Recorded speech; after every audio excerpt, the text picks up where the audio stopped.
There we go. Now, good evening, everyone. It's a pleasure to see you all, and happy 2021. Not the New Year's Eve that most of us probably had planned, but it was still good fun to spend time with people that we actually like and choose to live with. Again, it's nice to see everyone here, and this is hopefully the first of many where we've actually got minus temperatures outside. Just talking to Shelley when she was saying it's -1 outside her house. When I came back about 4 o'clock, it was about 1 degree outside. So, yeah, hopefully the first of many for us, and fingers crossed for a bit of snow. That'd be nice. It's also our first full-on membership. It is, yeah. It's the first transmission. Well, the first members only plus guests broadcast. That's what I'm looking for. Broadcast. Yes, yeah, that's the word. Now, once again, like usual, if you've got any questions about anything we're doing, please put them in the chat, and please set it to everyone so we can try and answer everyone's questions as best as possible. But yeah, let's get underway. Let's crack on. We have actually got a pretty packed show tonight, so there is every danger we might run over a few minutes. So we hope that you're okay with that. But anyway, so we're going to crack on. We're going to start off with a little bit of philosophy, as we have a tendency to do. And it kind of struck me, one of the things that I've been noticing, certainly when looking at social media and talking to people, having gone through Christmas, which wasn't the way we planned, and now being in a lockdown, which again is not the way that we had planned. And even kind of like talking to Ross, the journey that he's had the last little while. And I think it's important to take on board that we are responsible for our own happiness. You know, it is a choice, I believe, to a certain extent. And I feel that whatever's going on in the world isn't the way we'd like it to be, but there's nothing we can do about it. So I just kind of feel if we just accept the situation as it is, and then look at what we can do within the way that we're currently asked to live, and then make the best of that and be positive. You know, it's one of those where whatever situation we have is looking for a positive in it, because we're not here for very long. And whether that's the best hours exercise that we can get in, or whether that's reading books that we haven't read before, or if we're in business, that's getting things done that are on the important list that never make it into the urgent list because you never have quite managed to have that time. Or just even at Christmas, people are going, oh, it was a great Christmas, but I spent my Christmas with my wife and my son. They were the two people I'd chosen to spend my life with.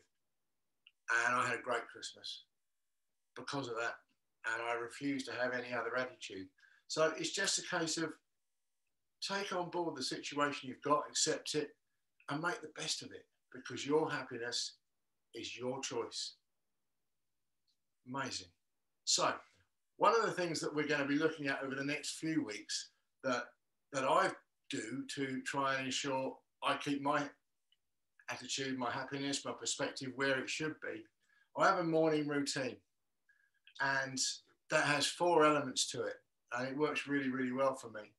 I go out really early with the dogs, and I go through what I call my gratitudes. I actually speak to the world, and I tell them about the things that I am extremely grateful for. And I shout them out loud quite often at the top of my voice to the whole world, so that I just put that right out there. And I'll come back and I have a physical exercise routine. Just helps me to bring some balance about. I will sit down. There's a book called Change Your Thoughts, Change Your Life by Dyer, which is based on the Tao Te Ching. And it really works. There are 80 essays in there. And I focus on an essay throughout a week. And then I'll go out and sit out in the garden outside again with that fresh air, whatever the temperature may be. Even if it's raining, we've got a pergola. I can go and sit outside when it's raining. And I'll meditate for 10 to 15 minutes on whatever struck me out of those philosophical teachings. And it really, really works. you know, because it helps me to balance myself philosophically, spiritually, physically, and mentally. And it just gives me a basis to go out and start the day and deal with whatever happens to be in front of me. Anyway, talking about the start of the day. Well, quickly, whilst we're on that, it did also go to show with Dad's morning routine. It was when we actually went out and shot a couple of the videos for today.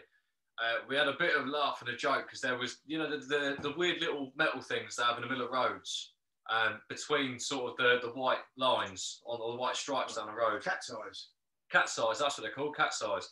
And there was a couple of them, and I was trying to balance on the cat's eye with one foot and then lift my other leg so it was level with my body like that, and then put my arms outwards so I could balance. And Dad completely put me to shame. And that was quite frustrating, the fact that he'd probably been working on that slowly with his exercises for the last 6 months, year.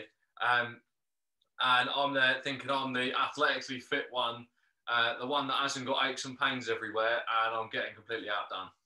By an old man. By an old man. Even though I might be getting a bit older myself, since I am officially an adult this month in 2 weeks' time. 2 weeks' time, I can legally go and drink in the US, which is great when you can't travel anywhere. But all part of the fun. But anyway, yeah, back to where we were, talking about the morning. Now, the morning itself, what do you get in the morning? The sun comes up, you get dawn. Any ideas where this is going? Probably the dawn story. Tenuous link here. Tenuous link. But here is a dawn story. There is just one error. There's a scientific error in this little broadcast, and if anybody like to see what it is, and we'll have a quick chat about it afterwards. Right, crack on. Let's stop waffling. Yeah, we do have a tendency to waffle. That has come across as almost one of our top lines as such. So it's New Year's Eve. It's around about 7:15. And we've come out to see the dawn. We've come out to see the dawn because basically there was a good chance of a frost. So the ground is quite hard, certainly compared to the wet slush we've had for ages. But it's not really a full-on ground frost, and the puddles have just about got ice. You can just about see those lines crisscrossing them. And we just come down to the lake, which is near poplar. And I don't know if you can see it on the video, but you can just see the lines across the water. So there is the merest hint of ice across the top of the pond, which is pretty awesome. And of course, it's the ice on a pond, which is absolutely vital, because if it didn't go across the top, then of course all the life in the pond would freeze up with the water. And the reason that ice does that, or as if you like, water freezes at 5 degrees C. So that's, if you like, above that 0 point, which is why we have to be careful with cement and concrete in winter. But it's also why the ice forms at the top of the water, and that insulates everything else below it from those cold, freezing temperatures. So fish and any other invertebrates that are in the water can stay alive even when the temperatures get really cold. If you think about it, that's one of those really cool, absolutely amazing wonders of nature. Simple life. Circle. Thank you. So we're at the brooks. This is actually a frost on the ground. It's the first time we actually can see white on the ground. We've had a few pools which have just got the thinnest of crust on them. But here we actually have got a frost on the blades of grass. And it's just lovely. It's one of those amazing, amazing mornings to get up and be awake and be alive. One of my favourite places in the world. And that's because it's been this way for so long. You know, where there are hawthorns, they're massive. We still have cattle out here through the summer, but they take them back to the barns in the winter. everywhere I can go in the world. It's so amazing to be able to come back to this landscape. This morning, it's white. It's worth getting up for. And the sky, wow, look at that. It is just beautiful. So there you go. You see those flames? Wow. Absolutely wow. Good morning. Now, we're out on probably the first hard frost of winter, and it's not quite hard enough yet for all the soil to go solid, but it's still, the ground is mostly white, so enough to freeze over the river yet, but there's still puddles of ice on them. And now, we're out here enjoying it. It's interesting to see with the river, if you look at the landscape around us, it looks like the whole ground slopes towards where we are. But it actually doesn't. If you look at the river is running that way, which always surprises me. But still, it's great.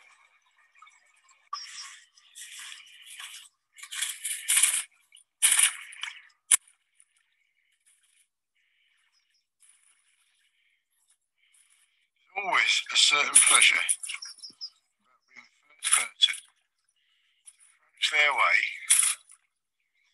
through a good bit of iced puddle.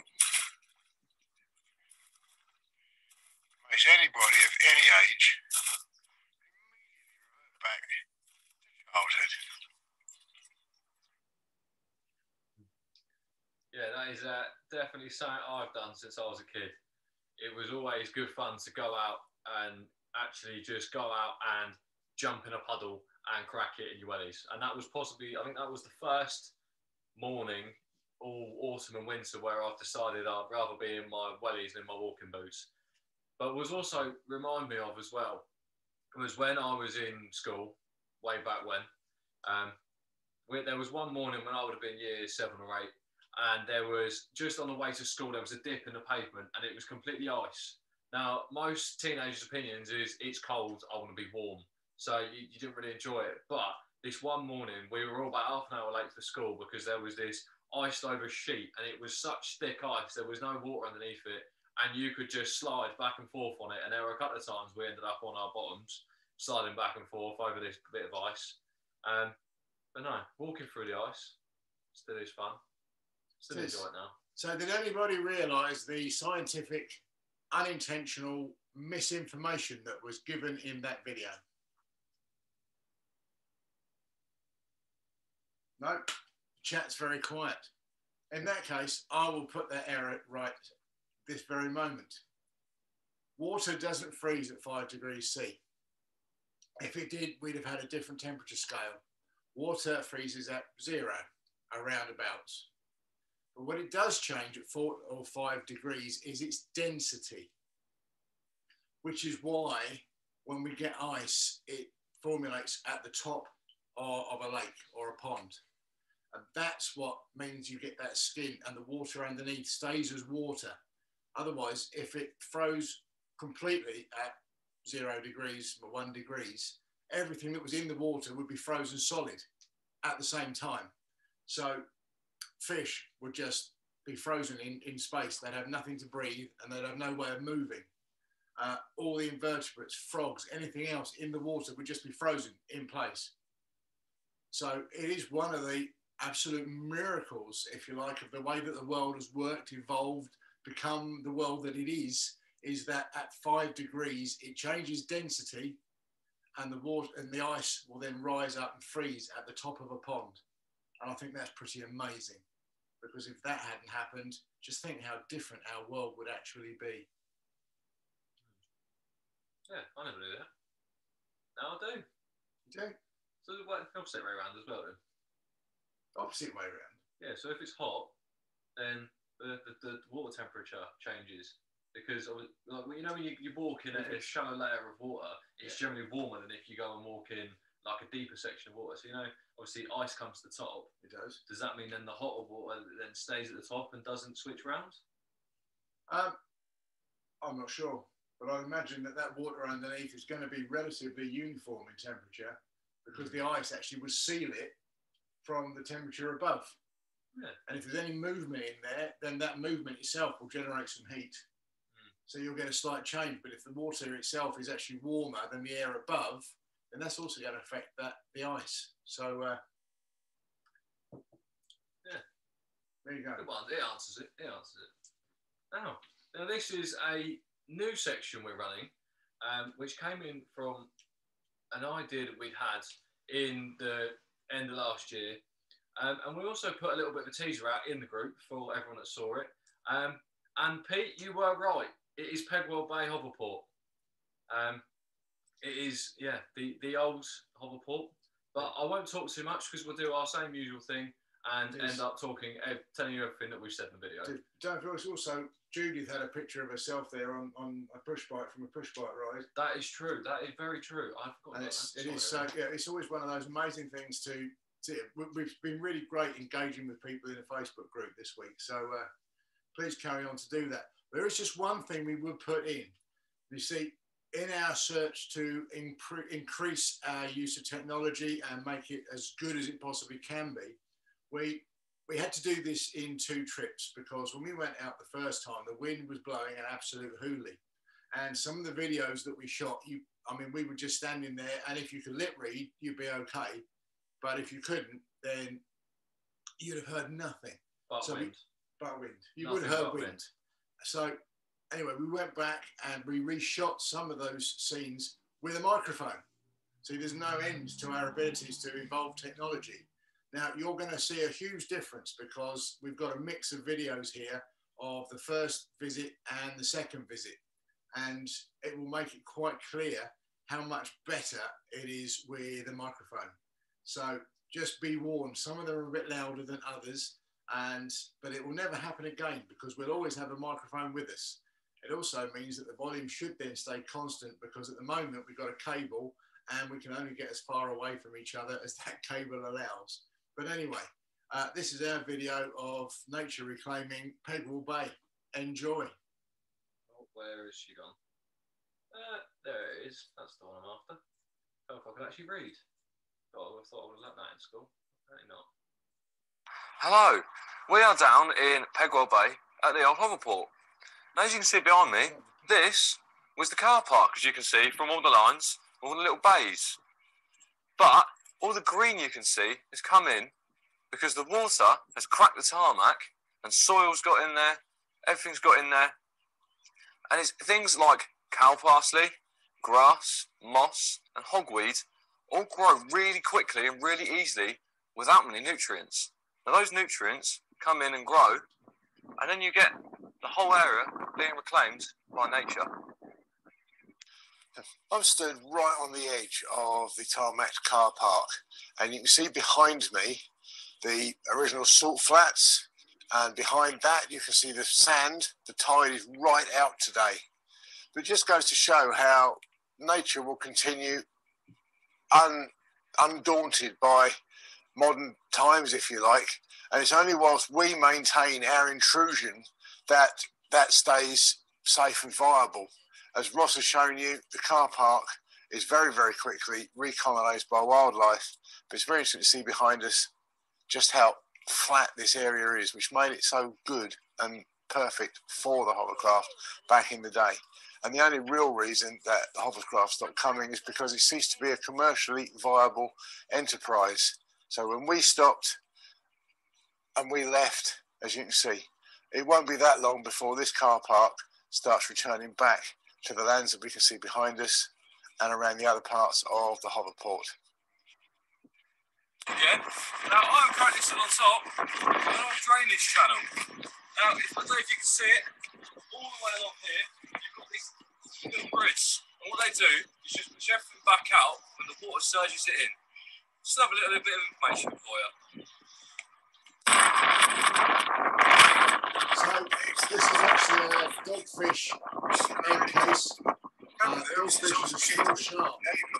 I've got the 4 legs, which will grip on the landscape in the water. You find that these are, this is bladder. They actually have air pockets that fill up so that when the water comes up, it will float. And then we've also got sponges. Kind of the forerunners of those we use in the bath. Wow. Now this you can see here, this is the end of the tarmac. Now for all of the big commercial hovercrafts, it was an easy way to get on to the hoverport because when the tide was out, it gave them this big salt flat which they could come in and it was easy access to just get straight into the port. So what we've got here is a hole in the tarmac, which was, if you like, the skid pan where the hovercraft came up into the hoverport. And as you can see, the water, when the tide is in, comes up underneath it and will spray up and will pressurise the tarmac from there. As any natural cracks or joins from when the tarmac was made, when water gets in it, in winter, it will expand, it will help break it.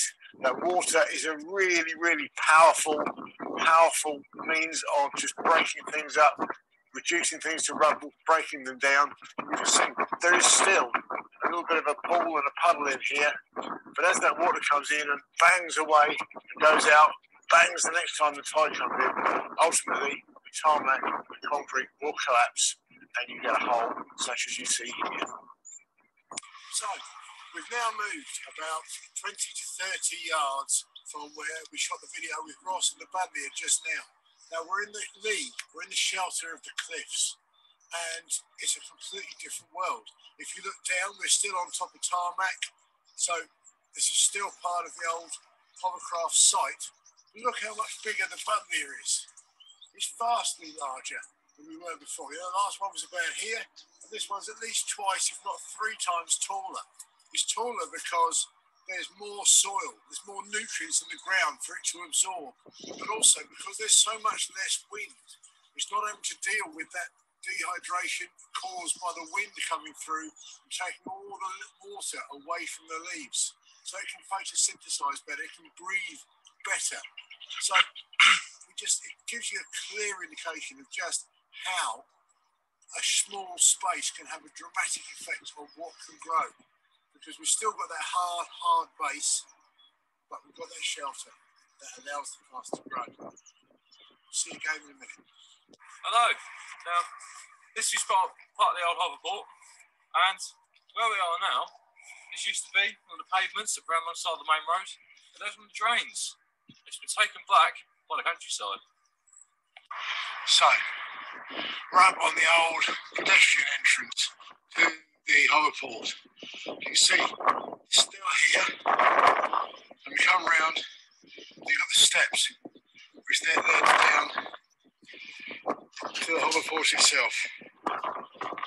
Ross, Bruno, but just look at the view we've got from up here, right the way across the whole of the skid pan, the entrance, the white cliffs around Thanet in the background, come across salt flats. In the distance there you can actually see Deal Pier, which is quite amazing. Just look at those clouds, what we've got here. Past there, putting in some drains now. When we look across, you can see some cars parked in the distance. That's Pegwell Bay Nature Reserve. This is just awesome. Absolutely fantastic. It's just lovely watching. If you like, watching nature, watching the earth reclaim man's leftovers, and just appreciating how quickly that can happen. In fact, if you look at the side here, you can even see there's some steps coming straight down with a little bit of graffiti on them. This is the most amazing place. It also just goes to show how quickly, when we abandon stuff, the world just takes back what we've effectively, only borrowed, I was going to say stolen. There we go, Simon from Simple Life, Pegwell Bay, the old hoverport. Thank you. Yeah, a little bit of a difference there with the microphone and without the microphone. Well, that was the interesting thing, is that both days we went, we managed to time it perfectly. Both times we went, it was very windy, but also both times we went, when we got back to the car, we got in the car and that's when it started raining. So it seems to be a common theme for us when we go out and we record videos and we get the content that we need to run the shows, is we seem to almost have this ability just to time every single one of them perfectly and not become a pluviophile for 10 minutes. It is indeed. But we've got a couple of pictures of the hoverport when it was actually running. And when you think from what you're going to see now to what we've just broadcast, is 20 to 30 years of nature reclaiming. And it's quite amazing just how quickly nature will actually reclaim. When you think it might be 20 to 30 years, might be quite a long time for us, but in the scheme of things, it's actually virtually nothing. So as you look, we entered from the right-hand side of the large picture on the left.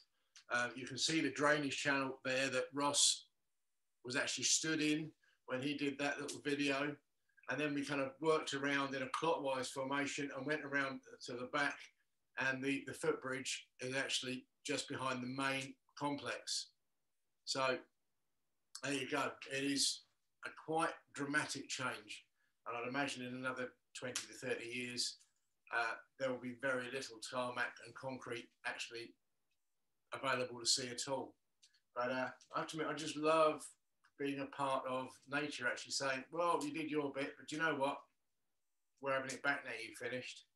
And it is a popular place for walkers. So, yeah, somewhere you might want to go and have a look and just see how the world's changing. It also is very simple and easy to access. So if you are going with family that potentially may have buggies or young kids that might want to go and take a push bike or a scooter, there is no issue with them taking it because the whole area is still completely usable. Just wanted to come in the chat. I remember watching the hovercrafts. They were so impressive. Travelling in them was fun too. Yeah, I wish I got to travel in one. That'd be a little bit interesting, I think. I remember a fair few years ago, slightly off topic, but I actually managed to, with one of my friends when I was younger, managed to take a ride in a tank. That was pretty cool. I was about 7 or 8, and we went to the pub, and one of the guys in there had parked his tank in the car park. Now, I've parallel parked cars and motorbikes, but I think parallel parking a tank is almost next level. I probably would never be able to manage to do that in my lifetime. No, certainly when you got in a hovercraft and they actually got onto the water and got out from beyond at the harbour wall, and they went, and it was kind of like, it was great. Petrol heads unite. Yeah. Anyway, we've got one more that's come in. My brother and sister-in-law worked on a hovercraft there in the 1970s. Wow. Certainly knew a bloke who used to work in the carport of the hovercraft down in Dover. Another one's come back as well. Yes, it was on about the hovercrafts taking off and you kind of coming back a little bit. But the Sally Ferry was a bit more challenging. Right. Maybe give us a bit more information on Sally Ferry because I've never heard of it. There were two hovercraft companies. I think it was Hover Lloyd and there was Sea Speed, and then they merged and became Hover Speed. Oh, how inventive! How inventive! Proper inventive. Sally Ferry went from Ramsgate over to France. Right. So I'm guessing that probably has now been in this day and age replaced by the Dover to Calais ones, I would imagine. But I think there is still ships going out from Ramsgate. It's mostly freight these days, isn't it? Yeah, not entirely sure. Back in the 80s, apparently that was back in the 80s. Okay. Right. Anyway, we've cobbled together the next item is actually called 6 Ways to Engage with Nature During Lockdown. And we just had a thought because we've certainly had some of our members are actually housebound. So we thought it would be a good way for everybody just to look at a couple of ways of actively engaging with nature with the outdoors during lockdown. So we've got a little bit of a PowerPoint for you and we'll run through those. And if you've got anything obviously to add whilst we do so, please put it in the chat and we gladly share our thoughts. So Here we go. This is the Simple Life Circle, 6 ways to bring the outside in during lockdown.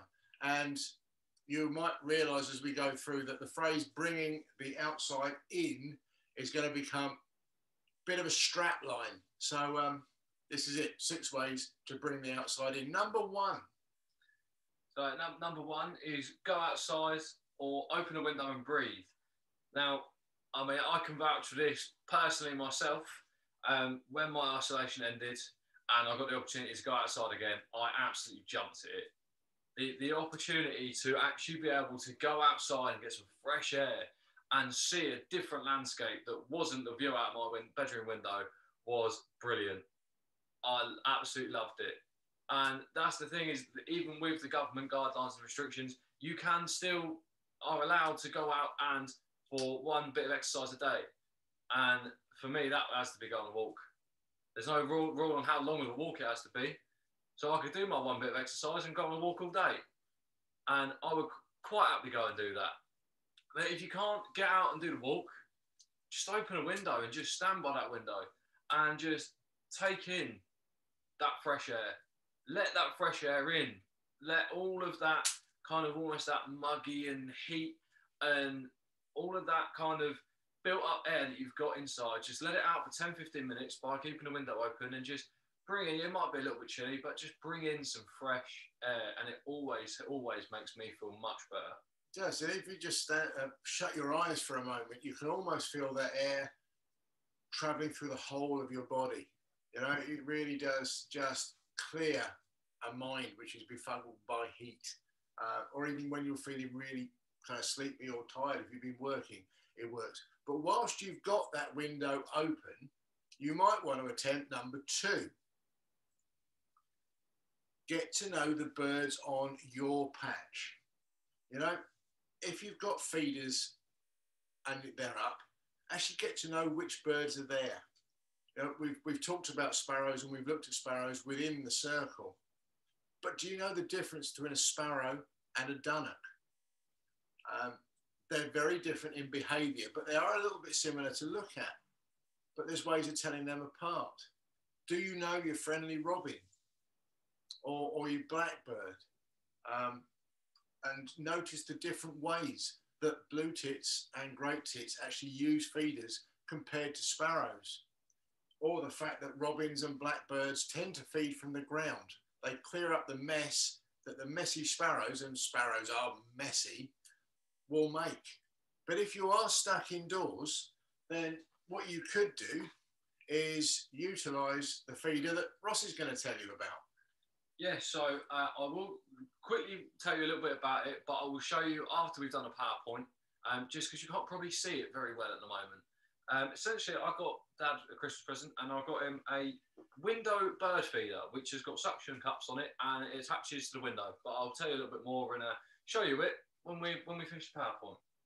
Brilliant. And number 3. We should have these around the other way, really. Put out some bird food. Typically, we put out what's called a deluxe wild bird seed in a large feeder. It's about 40 centimetres tall, about 5 to 6 centimetres wide, and the sparrows get through one of those a day. We also put out black sunflower seed, and they go through about half as much of that as a day. But it's different birds. You know, the great tits and the blue tits love the black sunflowers, and the sparrows love the deluxe bird food. But again, put out different bird foods where you are. Try peanuts, try Niger seed, try mealworms, because different birds, even within the same species, prefer different foods in different places. And the joy of watching birds, especially if you can bring them close, and with the window bird feeder that Ross gave me at Christmas, I've only had a couple of birds using it because it takes them a little while to find it. But it's amazing when you've got great tits and blue tits and they're literally like 20 centimetres away from where you're sitting. And the colours of those birds when they do come in is just unbelievable. You know, they're at their best, brightest plumage at the moment because they're getting ready for the mating season and for the nesting season. So they are bold and they are brilliant. And the closer you can get them, the more you can experience that. And that's just awesome. So get some bird food out. And of course, they need all the food we can give them at the moment because there's not so much outside. Next one, just watch and list the things you can see. A great way of doing this is the RSPB run every year during normally end of February. Last weekend of January. Last weekend of January. And essentially the whole ethos around it is sitting in your garden, or being able to watch your garden. For us, we're quite fortunate that we've got big double doors at the back which are glass, and we can look out and observe. And they give you a little pack, which I believe ours is on its way. We have ordered our pack, yes, it's on the way.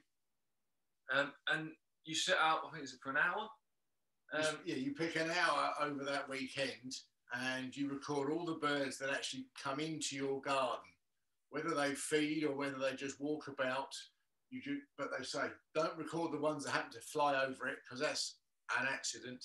But we're going to talk more about that later because when our pack arrives, we're going to actually show you what's in there and how you can help the RSPB out. Again, similar, list the things that you can hear. Robins have just changed their song. We'll tell you more about that in future weeks because it's quite an interesting thing. Song thrushes have just started to call. You don't even need to know what a song thrush sounds like. It's the only bird that repeats everything it sings 2, 3, 4, 5, 6 times. And that is a species specific of song thrushes. Great spotted woodpeckers have just started tapping in the trees in the woods. So listen for that. And great tits are just starting to do that spring call of teacher, teacher, teacher, teacher. You know, when back in the days when I was teaching and we get outside and kids would go, you know, what's that bird? And they go, it's Mr. Pollard's teacher bird again. So, yeah, they know, but it's one of those things, and great tits tend to know when spring's coming. Or they did until a couple of years ago, and now they've got a little bit confused. But that's something else that you can hear when you've got that window open or you're listening. The last one, first signs of life. Now, I mean, I noticed this the other day. I went and sat in the garden for 10, 20 minutes. It was a little bit cold, but still enjoyable to sit out there. And when I was walking back up to the house, I just sort of stopped and just looked at the garden and noticed that there's a couple of buds coming on my apple tree.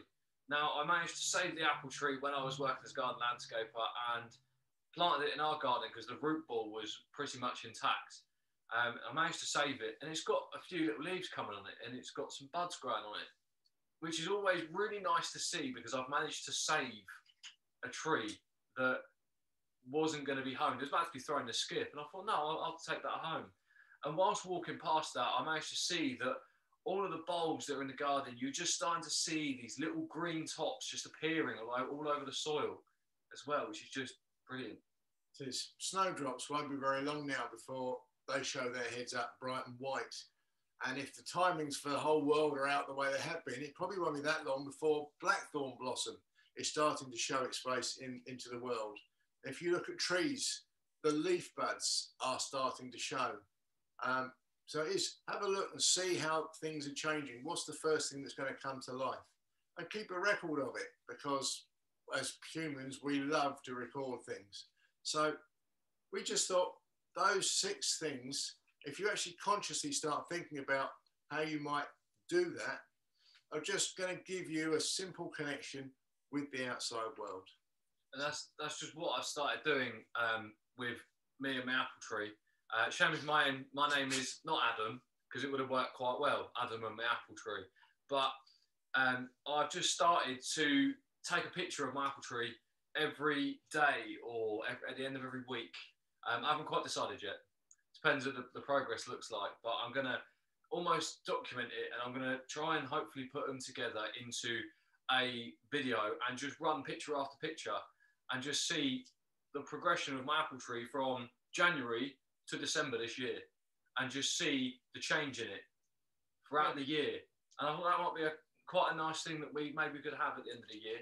And maybe viewers do it as well, and we could just have a little segment at the end of the year where we run through everyone's little videos and we see the trees or the plants throughout the year. I think that'd be brilliant. If you took one picture from exactly the same spot every day, yeah. And at the end of the year, you've got, 365. That's probably only a minute or two of combined video. And that would be an amazing little connection. Yeah. It would be good, really good. So, yeah, come to December, let's have a kind of moving gallery of our favourite plant. That'd be cool.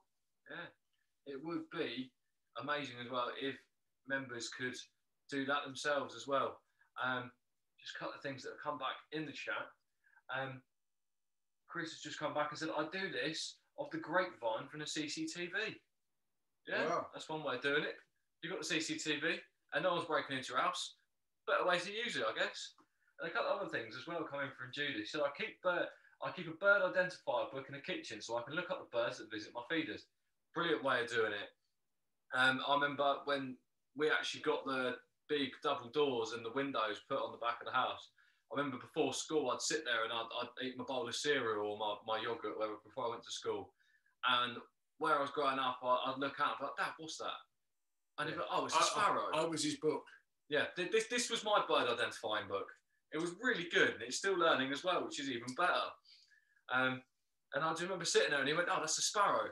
And then over the years, we've gone from having a couple of sparrows, and now we've got kind of however many that we tried to count in the previous episode. But it's just brilliant to see.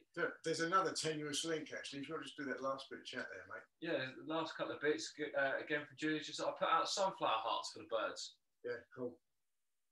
And I have the spring bulb shooting up so much already. I have some primroses that have flowered too. Brilliant. And final one, I'll take some photos of the bulbs that are shooting already.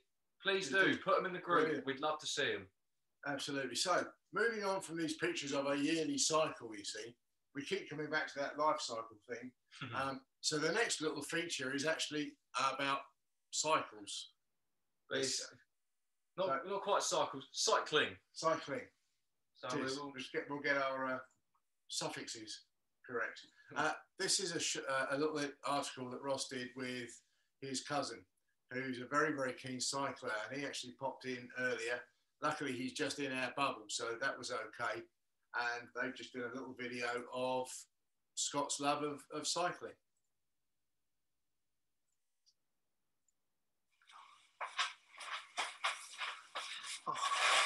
Hello, everyone. A little bit different this time. Different start because we were actually having an interview for once rather than me and Dad in the middle of somewhere talking. Now, this is about cycling. Well, specifically road cycling for anyone that actually wants to be involved in cycling or get into it. So we've brought along a specialist who's also my cousin to talk you through a little bit of it and answer a few questions for us.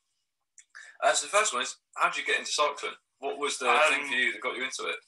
So a few years ago, I was getting a bit fat, getting a bit of weight on, so I decided that something to be done. I was looking around, and it was during the time the Tour de France was on, and watching them, it was like quite interesting, something different, because you don't see a lot of people cycling, so I thought, yeah, let's give this a go. So I went down to Housewood, brought my first road bike, and then it's all spiraled out of control. No, all took off from there, really. I do remember you getting your first road bike, vaguely. Yeah. I remember you getting the dirt bike first. Yeah. I think it was a trails bike. Yeah, that wasn't really fitness, though. It's like you could do it, but it wasn't really cutting it for me. So what did you favour road cycling? Was it the fitness side of it? Yeah, it's the fitness side, and there aren't really many mountain biking places around here. And the fact we've got fairly quiet country lanes and roads, it seemed more preferable, and you go further and go out for longer as well without getting this muddy. Yeah, I mean the mud is fun. Yeah, I'm more of a mountain biker myself, but and I will get muddy and wet and damp. Now it's all about muddy and wet and damp. What is it about cycling that makes you want to get out in all weathers? It's a sense of freedom. So I go by myself, so I can pick where I want to go. Fresh air, it's good for mental health, because it helps you clear your mind. and it's helped massively during this lockdown and the whole of last year. Because at points it was getting a bit too much, so I was like, go out, clear my head, and just have like a mental reset. So Yeah, it's been really good for me.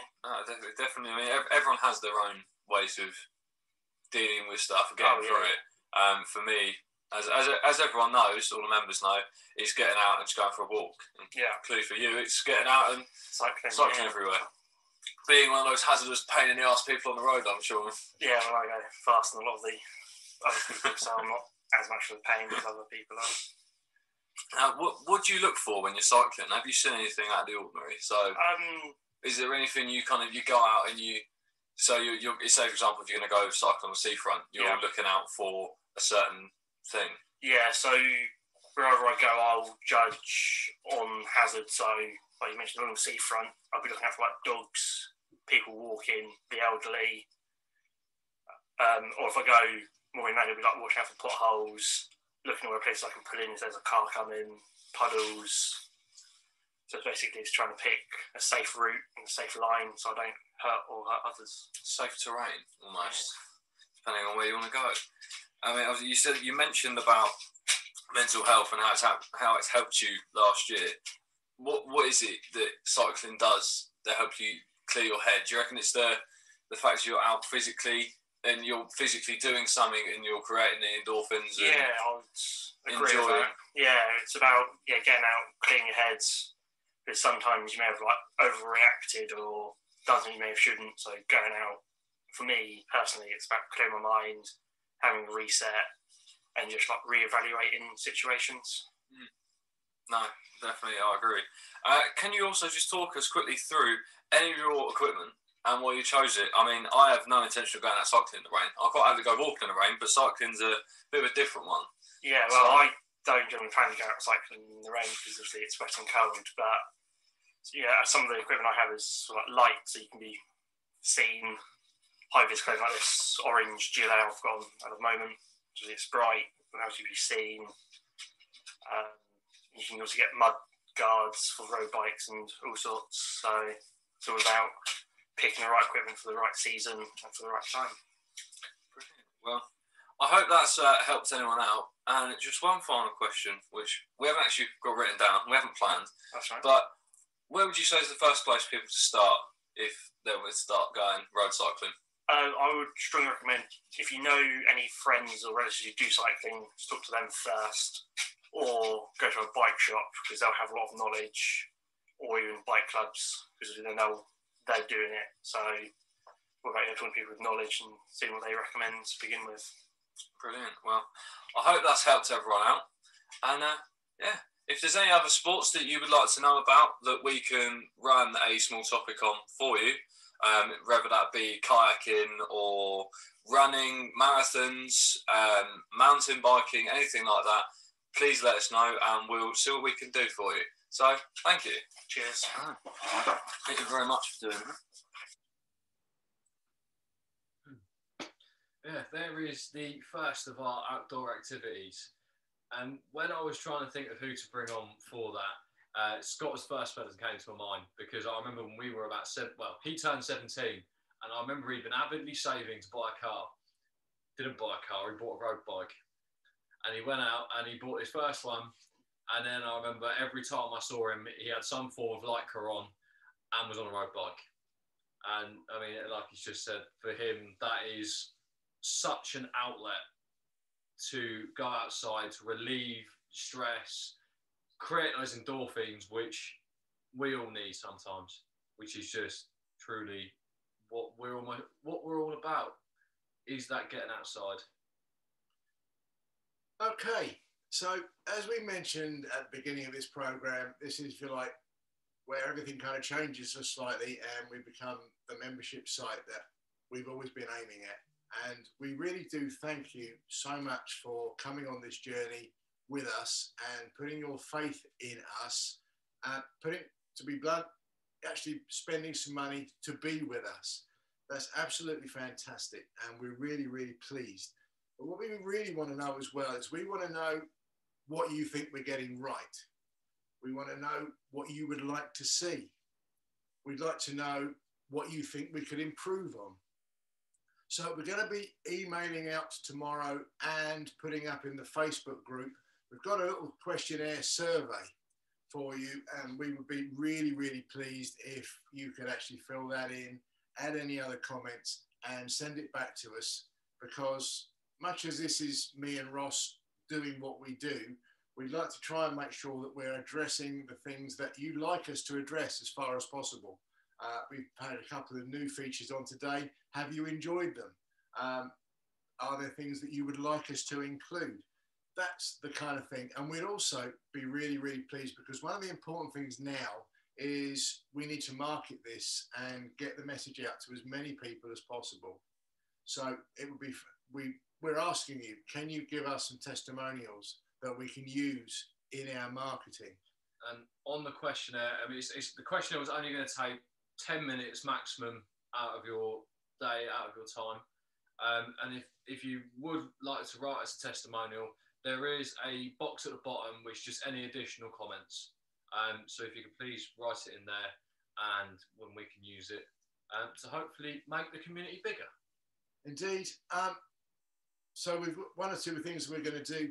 We're also going to introduce an accredited membership scheme. And that basically means that if anybody you know comes along and likes what we see and joins up, then we will give you £5 off your membership. Yeah. So you say, right, Fred's going to come along on the next episode, and they come along and they join up. That would be fantastic. And the minute that they do that and say, yeah, that was, I know, Chris Verbo brought me in, then we will take £5 off that person's membership. Effectively, if you bring 3 people in, you can come to the circle for nothing. Yeah. So we want to reward those people that are helping spread the word and expand our membership, because the more members we've got, the more technology we can get involved, more time we can put into this, and the better we can put shows on for you. So that would be really, really cool as well. And now one of the things we're going to, well, maybe 2 of the ways we're looking to change things about is we're looking to have an expert come in on the last Thursday of each month. And we're in communication with several animal charities through the Kent Wildlife Trust at the moment, so that we can bring in someone like when we had Lucy in just before New Year to come in and talk about what they do and the animals or the ground that they work with. And I've spoken to a lady called Jane Dunsby. Now, Jane, I first met 2.5 years ago. She's actually a qualified mindfulness coach. She does forest therapy, and she's very much into using the countryside for mental health and well-being. Now, she cannot come on a Thursday because she's busy delivering information to other people. But she would absolutely love to join us if everybody is available and would like to move that week to Wednesday the 27th. So if you could put that in the chat, have a think about it, or message us in the group chat on Facebook. But I sort of said I'd have a chat with her in the next couple of days. So if you would be happy to move that episode from Thursday the 28th to Wednesday the 27th, that would be absolutely fantastic. If it doesn't work, then we've got another couple of people that we can ask to come along on board. We've had 2 come back already. Chris and Emily have just said that's completely fine with them. So yeah, let us know, because ultimately, Thursday's normally our night and it is your show. So if it doesn't work, it doesn't work. So please let us know on that one. And on the 2 weeks before or after that, we're going to make the episode based on a walk. We've been out and recorded one for next week, which we started off in Aythorne. We walked across to Shepherd's Well. We then came back via Watershire, and we're going to make that the basis of the whole program and include some of the features and things that you would find on that walk, as well as actually have a video guide, so you can actually take your phone with that video guide and go and do the walk. So we actually stop at all the junctions, make sure you go in the right place. We'll talk a bit about Aythorne. We'll talk a little bit about Shepherd's Well, which used to be known as Sibbertswold. We'll talk a bit about water shear, the fact that the old mine, there used to be a railway right through the middle of that area where Tilmerston, the coal from Tilmerston Colliery ran out onto the main line. We saw a buzzard. We're going to talk about buzzards. And I fell out of a tree. Ross fell out of a willow tree. But we're going to do some work on willows. We got some great footage of a green woodpecker. So we're going to feature green woodpeckers. And those two episodes we're going to make, or those two broadcasts will be specifically members only. Yeah, they're a member only privilege. And it'll be the other 2 weeks, which are kind of like the standard kind of format, which is where we'll invite guests in to come and see what we do. Just like tonight. Yeah, just like tonight. So that's that one. And the other thing we would also ask you, we've had several people say, yeah, we'd really like to come along, but Thursday doesn't work for us. So it's a case of if people would be happier with another night of the week, then it may be that we could change it. We like Thursdays, they really work well for us. But again, you know, if our membership says actually we prefer to do this on a Tuesday, and everybody said that, we'll make it a Tuesday. So again, we're putting that to you because we've been asked as to what we could do about that. So that's something else that we just ask you to think about. So briefly then, there's a survey coming. Please fill that in and get it back to us. We'd love to have a testimonial from you that we can use for our social media. Is Thursday the best night for you? Let us know. And the accredited membership, as I say, if you can bring 3 people in, your membership costs go down to 0. And then you're coming for free, which who doesn't want to come for free? I don't like spending money. So if I can get out of spending money by doing some nice little simple bits, I'll do them. Indeed. Why not? Everyone likes discounts. They do. And as I say, Jane Dunsby, let us know. If we don't hear from you, we'll assume that Wednesday the 27th is absolutely fine. We've had a couple come back. Most people saying it's okay.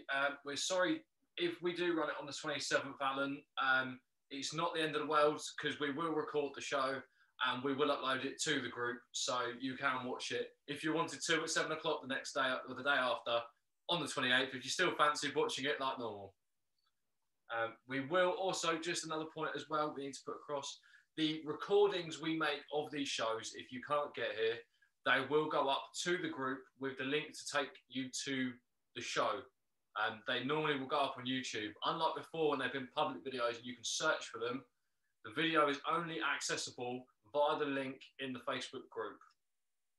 Just another quick little bit for everyone. Now, time is running away. Because we just get too excited. We love doing it. We get way too excited doing this. And clearly you're all thinking now, yeah, we love getting excited as well. And I mean, I definitely do. But thank you all for coming. It's been a pleasure. We hope you've enjoyed yourselves. We've had an amazing time. And I'll just pass to Dad to give you some closing words. Okay. Got a little story for you.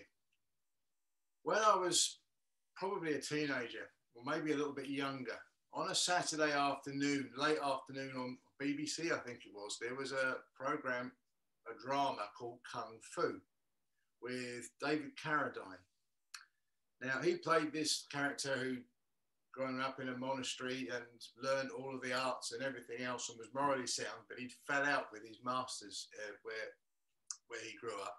And he was basically wandering around as a nomad. And I remember this one scene, and it stuck with me all through my life. And he'd been wrongly convicted of murder, and he had been given a death penalty. Now, he was in this cart being taken to have that sentence carried out. And he sat there very calm, very stoic, the way that quite often the Japanese come across. And there's another gentleman in the car and he's absolutely losing it. He's absolutely beside himself with worry. And he says to David Carradine, he says, I'm guilty. I did this thing. You know, I deserve this penalty. He said, you didn't. How on earth can you sit there so calm? And David Carradine just stopped and just looked up at him and he said, if I worry, will the future change? And on that note, we'll say thank you very much, and we'll see you next time. Thank you, everyone. We look forward to seeing you all next week for the first of the special guided walk shows. Thank you all. Alan's just come back. He said, I remember watching Kung Fu well, part of my growing up too.